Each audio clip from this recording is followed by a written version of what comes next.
আচ্ছা, স্বাগতম সবাইকে আমাদের আজকের এই নতুন বিশ্লেষণে। আজ আমরা এমন একটা সোর্স নিয়ে কথা বলতে চাচ্ছি যা দারিদ্র্য আর শিক্ষা নিয়ে আমাদের প্রচলিত ধ্যান ধারণাকে একেবারে উল্টে দেয়। তো চলুন সরাসরি মূল বিষয়ে ঢোকা যাক এবং দেখি কেন শুধু শিক্ষার উপর নির্ভর করে বসে থাকলে কোনো দেশ বা ব্যক্তির সার্বিক উন্নয়ন সম্ভব নাও হতে পারে। শুরুতেই আপনাদের একটা প্রশ্ন করি। একটু ভেবে দেখুন তো, একটা দেশ যারা প্রতিদিন ভয়ঙ্কর সব প্রাকৃতিক দুর্যোগ মোকাবেলা করছে, ইতিহাসের সবচেয়ে ধ্বংসাত্মক পারমাণবিক হামলার শিকার হয়েছে, তারা কিভাবে আজ বিশ্বের অন্যতম শক্তিশালী অর্থনীতি, কিভাবে তারা অভাব আর দারিদ্র্যকে প্রায় শূন্যের কোঠায় নামিয়ে আনল? অন্যদিকে অন্য অনেক দেশে ২৫ বছর ধরে পড়াশোনা করার পরও কেন লক্ষ লক্ষ মানুষ বেকারত্বের সাথে লড়াই করছে? আজকের এই উৎসটি আমাদের ঠিক এই উত্তরের দিকেই নিয়ে যায়। উৎস থেকে পাওয়া এই চমকপ্রদ উপমাটা একটু খেয়াল করুন। এখানে খুব সুন্দরভাবে বোঝানো হয়েছে কিভাবে বাস্তব পুঁজি বা ফাইন্যান্স একেবারে জাদুকরী আর তাৎক্ষণিক ফলাফল আনতে পারে। ধরুন একজন মানুষ যার কোনো প্রথাগত ডিগ্রি নেই, তাকে যদি সঠিক পুঁজি দেওয়া হয় তবে হয়তো কয়েক মাসের মধ্যেই সে একটা দারুণ লাভজনক উদ্যোগ দাঁড় করিয়ে ফেলবে। কিন্তু অন্যদিকে আমরা দেখতে পাই বছরের পর বছর সময় দিয়ে একটা ডিগ্রি অর্জন করার পরও অনেক শিক্ষার্থী বেকারত্বের ফাঁদে পড়ে থাকে। মানে মনে হয় যেন সে কেবল বেকার থাকার জন্যই গ্র্যাজুয়েট হয়েছে। আমাদের প্রচলিত সিস্টেমের একটা বড় ত্রুটি কিন্তু এখানেই। এখন এই দুটো দিকের তুলনাটা সত্যি খুব ইন্টারেস্টিং। বিশ্লেষণে বলা হয়েছে যে নার্সারি থেকে শুরু করে গ্র্যাজুয়েশন পর্যন্ত এই যে ২৫ বছরের লম্বা একটা জার্নি, এটা মূলত মানুষকে একটা শান্ত আর নিয়মতান্ত্রিক কাঠামোর ভেতর আটকে রাখে। কিন্তু এর বিপরীতে সরাসরি পুঁজি বা ফিন্যান্সের ব্যবহার একজন মানুষকে রাতারাতি একটা সাম্রাজ্য তৈরি করার ক্ষমতা দেয়। মূল উৎসটির যুক্তি হল শুধু ডিগ্রির পেছনে না ছুটে পুঁজি তৈরির দিকে নজর দেওয়াই হচ্ছে আসল স্বাধীনতা। প্রথম অংশ, জাপানের রহস্য, সবার আগে অর্থায়ন। এখানে সবচেয়ে জরুরি পয়েন্টটা হল এই দর্শনটা পুঁজি কিন্তু সাম্রাজ্য তৈরি করে। ফিন্যান্স বা অর্থায়নই হল যে কোনো শক্তিশালী সমাজের আসল ভিত্তি। এটা একটা অনুঘটকের মতো কাজ করে। শিক্ষা অবশ্যই গুরুত্বপূর্ণ, কিন্তু এই উৎসের মতে শিক্ষা মূলত সেই অর্জিত সম্পদটাকে টিকিয়ে রাখতে সাহায্য করে, নতুন করে সাম্রাজ্য গড়তে নয়।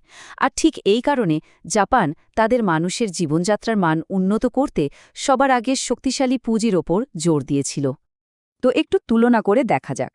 উচ্চ পুঁজির দেশগুলো, মানে ধরুন জাপান বা নর্ডিক রাষ্ট্রগুলোতে বেকারত্ব ভাতার পরিমাণ বিশাল। সেখানকার স্কুলগুলোতে বাচ্চাদের 5 স্টার লেভেলের খাবার দেওয়া হয়। এমনকি কাজের চাপ কমাতে সপ্তাহে মাত্র 4 দিন কাজের কথাও ভাবা হচ্ছে। অথচ এর একেবারে উল্টো দিকে এমন সব সিস্টেম আছে যেখানে সাধারণ মানুষ অপুষ্টিতে ভুগছে কিংবা শুধু চিকিৎসা করাতে গিয়েই সর্বস্বান্ত হয়ে যাচ্ছে। পুঁজির অভাব কিভাবে একটা সমাজকে ভেতর থেকে দুর্বল করে দেয়, এটা তার একদম পারফেক্ট উদাহরণ। আর জানেন তো, এই অভাবনীয় জীবনযাত্রার মানের আসল ফলাফলটা কি? দীর্ঘায়ু। জাপানে মানুষের গড় আয়ু উল্লেখযোগ্যভাবে বেড়ে প্রায় ১১০ বছরের কাছাকাছি পৌঁছানোর সম্ভাবনা তৈরি হয়েছে। কারণ মানুষের কাছে যখন পর্যাপ্ত অর্থ থাকে তখন তারা ভালো খাবার খায়, দারুণ পরিবেশে থাকে, আর স্বাভাবিকভাবেই তারা সহজে অসুস্থ হয় না। তাদেরকে দুর্বল চিকিৎসা ব্যবস্থার উপর নির্ভর করে বসে থাকতে হয় না। দ্বিতীয় অংশ, সম্পদ পরিষ্কারতা তৈরি করে। ব্যাপারটা একটু ভেবে দেখুন। ধরুন আপনার বাড়িটা খুব সুন্দর করে সাজানো, মেঝেতে দামি কার্পেট বিছানো। সেখানে কেউ চাইলেও কি ময়লা ফেলতে পারবে? মোটেও না। মানুষ তখন নিজে থেকেই ডাস্টবিন খুঁজবে। কিন্তু যখন কেউ দারিদ্র্য আর ভাঙাচোরা পরিবেশের মাঝে জন্মায়, তখন তার কাছে পরিষ্কার পরিচ্ছন্নতার চেয়ে কোনো মতে বেঁচে থাকাটাই প্রধান হয়ে দাঁড়ায়। তখন হাজার স্লোগান দিয়েও কিন্তু পরিচ্ছন্নতা আনা যায় না। আসলে পরিবেশই মানুষের মানসিকতা ঠিক করে দেয়। আর এই ব্যাপারটা সবচেয়ে ভালো বোঝা যায় আমরা যখন কোথাও ভ্রমণ করি। একটা ট্রেনের সাধারণ কামরা, এসি কামরা আর একটা ফ্লাইটের বিজনেস ক্লাসের যাত্রীদের দিকে একটু খেয়াল করলেই দেখবেন আর্থিক অবস্থা পরিবর্তনের সাথে সাথে মানুষের কথাবার্তা, শিষ্টাচার এবং জীবনযাত্রার ধরন কিভাবে পুরো বদলে যায়। ও আরেকটা কথা, যদি আজকের এই বিশ্লেষণটা আপনাদের ভালো লেগে থাকে এবং নতুন কিছু শিখতে সাহায্য করে, তবে চ্যানেলটা সাবস্ক্রাইব করে রাখতে পারেন, যাতে সামনের এমন দারুণ সব বিষয় আপনারা মিস না করেন।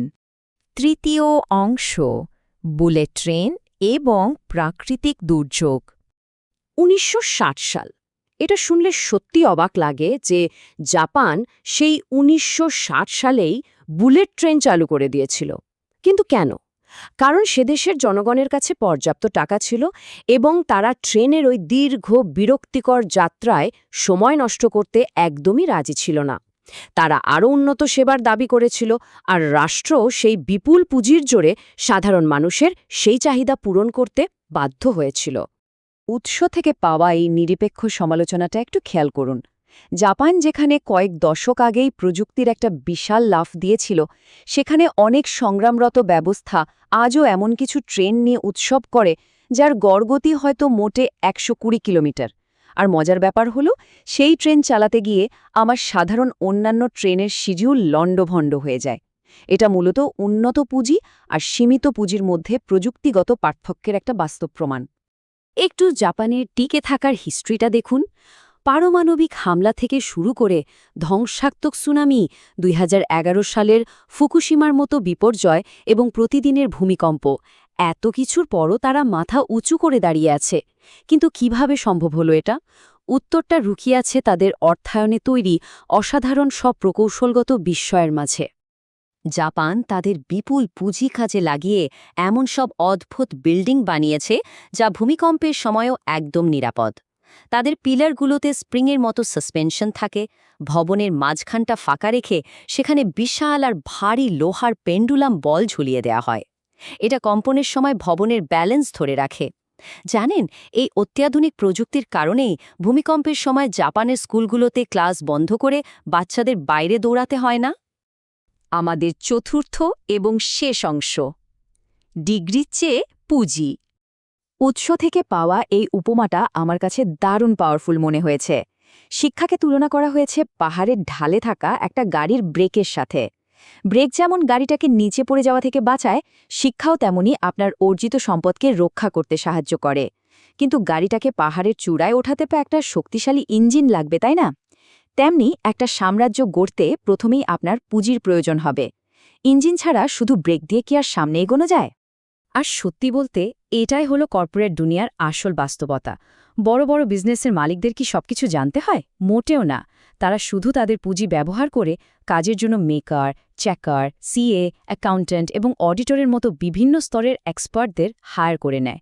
সোজা কথায়, আপনার কাছে পুঁজি থাকলে আপনি দক্ষতা কিনে নিতে পারবেন। তো একেবারে শেষে এসে একটা গভীর প্রশ্ন দিয়ে আজকের পর্বটা শেষ করতে চাই। একটু ভাবুন তো, আমরা যে সিস্টেমের মধ্যে দিয়ে বড় হচ্ছি, সেটা কি সত্যি আমাদের সম্পদ তৈরি করতে আর স্বাধীন হতে শেখাচ্ছে, নাকি এটা কেবল নির্দিষ্ট কিছু পরীক্ষায় পাশ করার একটা অন্তহীন ইঁদুর দৌড়ে আমাদের আটকে রেখেছে? ব্যাপারটা নিয়ে একটু ভেবে দেখবেন।